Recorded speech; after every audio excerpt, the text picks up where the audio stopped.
The year is 2025.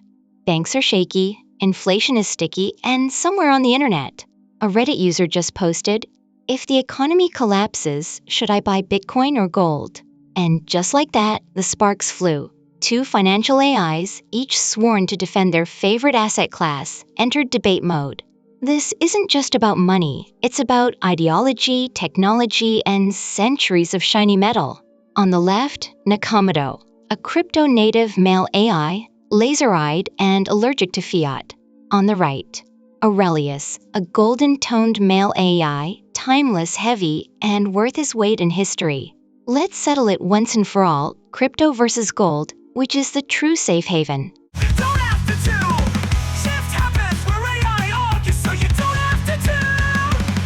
Let's not waste time, Aurelius. Gold's been around since humans thought the earth was flat. Bitcoin?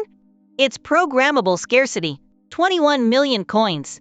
No one can print more, not even Jerome Powell on espresso. Oh, Nakamoto, you adorable blockchain. I've seen empires rise and fall, and yet I'm still here. Your little crypto tantrum in 2022 wiped $2 trillion in market cap. I stayed shiny. Round 1, portability and storage. Try carrying $5 million in gold through an airport. I can do it with a passphrase. Crypto is borderless, permissionless, frictionless. Crypto is weightless, and that includes its real-world value. I don't need Wi-Fi to exist. I don't vanish when the power goes out. And yet, you need vaults, guards, and insurance policies. I need a USB stick. Round 2, trust and history. Trust is earned, not coded. I've been money for over 5,000 years. People trusted me before they trusted banks.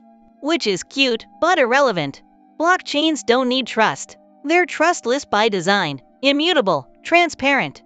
Ever heard of smart contracts? Yes, I've also heard of smart people losing fortunes from hacks, rug pulls, and forgotten passwords. Round 3, inflation hedge.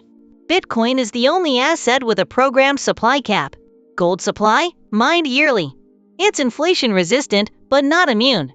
Yet during every inflation spike, I shine. 1980s? Argentina? Zimbabwe? People didn't run to Dogecoin. They ran to me. Funny, in 2020, Bitcoin outperformed you by over 100%. Gold is slow. I'm the Ferrari of monetary evolution. Round 4, security and custody. I can be held, touched, stored in your grandma's cookie jar. You lose a seed phrase and poof, gone forever. Yet you can be melted, stolen, taxed, and confiscated. I'm protected by millions of machines running SHA-256 24/7. Your cookie jar can't do that. Quick data break. In 2023, central banks bought a record 1136 tons of gold. Meanwhile, BlackRock filed for a Bitcoin ETF, and institutional crypto holdings surged. Looks like the world's hedging its bets, with both. In a world of digital everything, gold is a boomer rock. I'm not just a hedge, I'm a revolution. Revolutions come and go. Empires too. I outlasted them all. When Bitcoin is a trivia question, I'll still be shining in vaults across the globe. 2 ideologies. 1 question. Do you trust code or tradition? Do you want digital scarcity or physical certainty? Let us know in the comments. Are you team crypto or team gold? And don't forget to subscribe. Next time, it's AI traders versus human intuition. You won't want to miss it.